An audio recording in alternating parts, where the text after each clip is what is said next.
Hi, my name is Ashley. And this incident occurred when I was about 12 or 13. My family and I were on a summer vacation, and my brother and I had our own room, while my dad and stepmom had theirs. My younger siblings were with my dad and stepmom. I remember it being around 2 mornings, going on 3. I was watching the Disney Channel when something unusual happened. A whole shadow walked past the TV, completely covering the screen. The strange part was that we were on the top floor, and our room didn't have a balcony. So, where did the shadow come from? I went straight under the covers and eventually fell asleep. I know going under the covers doesn't really help, but at the time, that's all I could think to do. I mentioned the incident to my little brother, and he shared that one night he was awake, and someone was peeking into the room while everyone else was asleep. Now, at the age of 19, and with my brother being 14, I've never told our parents because I thought they probably wouldn't believe me.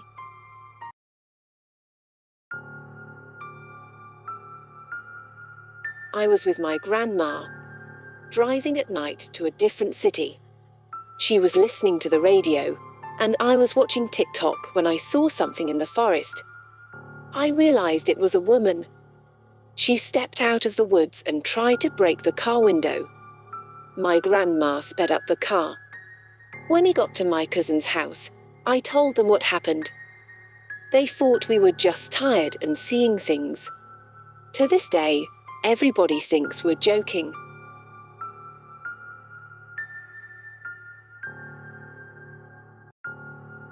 After watching the Perseid meteor shower, I was chased through the dark woods and down the mountainside in Silver Plume, Colorado, by 2 hoverbike-type floating crafts with riders who appeared to be wearing gray hazmat chemical suits. During the frantic pursuit down the twisted and winding trails, I failed to spot a sharp curve and ran straight off a steep cliff edge, clipping a pine tree on the way down, which probably saved my life, and landing on a rocky old tailing pile. Amazed that I'd survived the fall, I turned to watch as the speeder bikes whizzed past me overhead and disappeared. I cracked my tailbone but didn't dare move for hours, as within mere minutes more of these hovercrafts arrived in the vicinity, seemingly indifferent to my whereabouts. I observed as the entities dismounted and wandered around the forest, occasionally stopping, retrieving tools, digging in the ground, and taking samples of everything around. I watched them working like this, filling and securing small containers back on their speeders for the next 4 to 5 hours in stunned silence until the dawn broke and they finally decided to disappear and zoom away in the same manner they had appeared. It was the scariest night of my life. It's been over a year since then, but I think about this incident every single day and fear that I'll never know or have any reasonable explanation for what occurred that night. I don't even know if those pursuers were human, alien, military, or what. It really irks me to imagine what would have happened if they'd run me down. Turns out I wasn't the only one to see these things that night either. Has anyone ever experienced anything like this?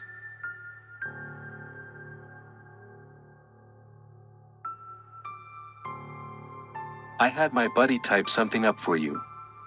I'm just gonna copy/paste from the email. The above individual is my friend and confidant. He recounted the above tale to me the following day, to which I nodded and thought to myself was total BS. I had known this person for a few years at that point, living in the same small town, and had even gone on a few of his nocturnal excursions a few times. All-nighters until the sun came up. Very cool outings actually. His local knowledge of this strange slice of the Rockies is deep, usually peppered with personal anecdotes and weird horror stories of what went on here during the mining era. Many known tragedies have befallen Silver Plume and Georgetown over the 160 or so years that people have been digging here. Shootouts in the middle of the street, outlaws who had come into town, brothels lining the main street, miners getting trapped and dying, and the like. Silver Plume was a real deal Wild West, boom town during its heyday.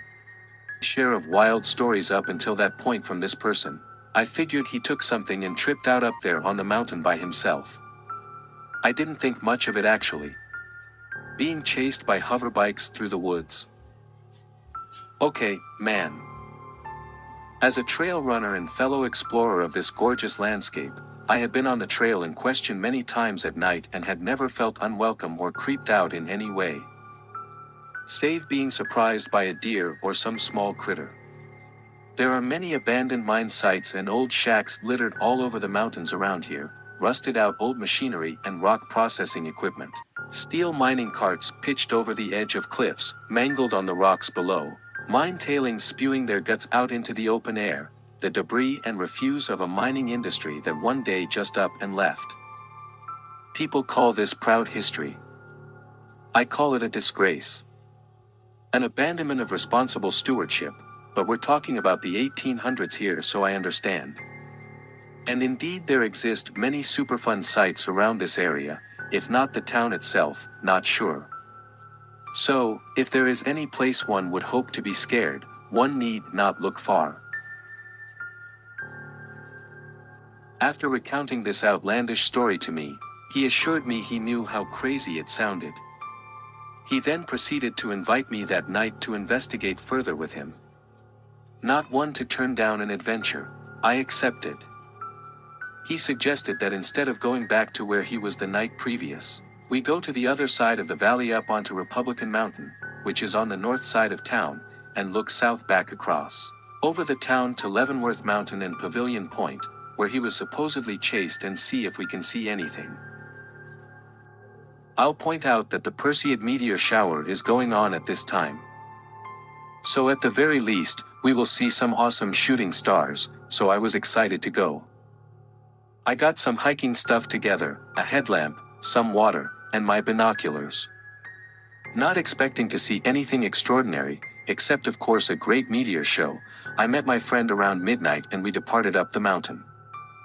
I will say right now that as soon as we started to ascend the mountain, the most unbelievable light show was happening in the sky and on the other side of the valley.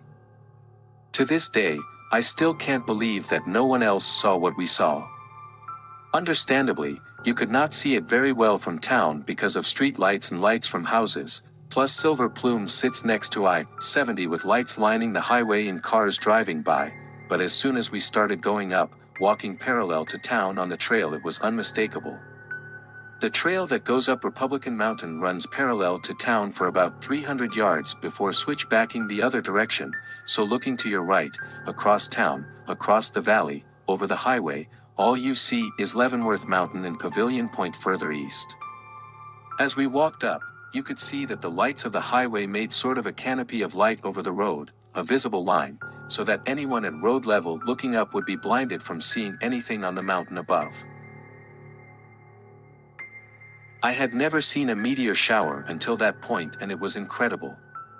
However, I do not know if it was a play of light of some sort in the sky reflected onto the mountain, but the light show I was seeing was not happening in the sky, it was happening on the entire expanse of mountain stretching from Leavenworth all the way west, in the trees, above the trees, everywhere. A little twinkling as we walked up, but then it exploded and the entire mountain lit up in twinkling lights. I did not know what I was looking at. I had never seen anything like it. My friend described to me what he had seen the night before, and now I could see something was happening over on that side of the valley. I said, "What is this? Are you seeing what I am seeing right now?" I looked through my binocs and tried to focus on some of the light sources but could not make out any particular source. It was kind of like a diffuse light that comes from a lamp. You can't see the source, but there is light being emitted. It was kind of dull too. It was shining but not like a spotlight, almost like starlight, going into focus and back out again. This was the most unbelievable thing I had ever seen and wanted to know what was happening cosmically to cause such an effect. And why just on that mountainside? Why couldn't we see anything happening where we were sitting or further up on the mountain from us? Why just over there? We looked up and all around. We walked up further to see if it was happening where we were, but no. It was localized just on that side of the valley, nowhere else. Things started to get weird not long after. We had been up on the mountain, mesmerized by what we were witnessing for maybe an hour. We did not speak very much, only to gasp at some other flash that would happen. Did you see that? What is this? I started to get a creepy feeling right around then and thought, did I take something? Was I dehydrated?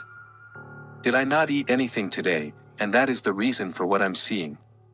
It was right around this time, maybe an hour, maybe 2 hours into our adventure, that the lights started to cluster into pods of 3, 4, and 5. They started to make a ring of lights that would move together across the mountain and what looked like thousands of them. These clusters were moving at inconceivable speeds, covering a half mile or 3/4 of a mile in an instant. I would watch one hover around randomly above the trees, around mid-mountain, and then shoot up to the ridge, and then back down to where it was, and then back up to the ridge, and then way over to the other side of the mountain. Almost like a ping-pong ball ricocheting around a glass jar. My friend said that he had seen these clusters of light the night previous, and I believed him now. What I saw next caused much distress for me in the following months and years. It caused the first panic attack I had ever had until that point. I did not know what a panic attack was. I thought it was just someone becoming nervous and agitated.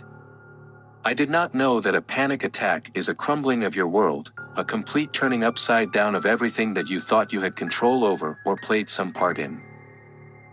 At this point in the night, at least 2 in the morning now, we have been watching an entire mountainside light up inexplicably. The clustering of orbs of light that seem now to be moving with some sort of intelligent agency. This would have been enough.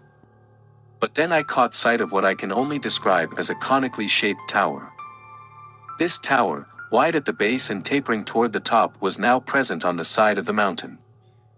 It was also moving back and forth, from about mid-mountain, up to the ridge, back down to mid-mountain, and then across, then back to where it started, back to the ridge. I am scared now. Legitimately scared for my life. I have perpetual goosebumps all over my body. I have goosebumps now as I sit here writing this. Having been among the trees on that side of the mountain, I can say confidently they are at least 30 feet tall, maybe more, on average. This tower was at least 10 times as tall as the trees. A skyscraper moving up and down and across the mountain in the blink of an eye, right in front of me. I am thinking at this point, not, is this first contact, but how will society deal with this? Being visited by an alien intelligence? Will there be a world war soon? How will normal people make sense of this? How will governments react? Will the US or China strike first? I think I wondered a few of these questions out loud to my friend. I can't remember. It was so shocking. These craft appear to be defying physics and moving in ways I cannot accept our current technology is capable of performing. If humans had the power to create this type of technology, we would not be in an energy crisis. We would be colonizing the galaxy, I imagine. The only reason I believe I saw what I saw is because my friend was standing right next to me looking at the same thing, describing back to me what I was seeing. If I had been alone, I don't know if I would believe what I saw. I think I would think I had some sort of psychotic break. But we both saw the same thing because he described it to me as I was seeing it. I imagine I will expand on this event in further posts, trying to make sense of it, trying to remember as much as I can before it fades into uncertain memory. I will describe what I felt the next day when I had the first panic attack of my life and how that turned out for me.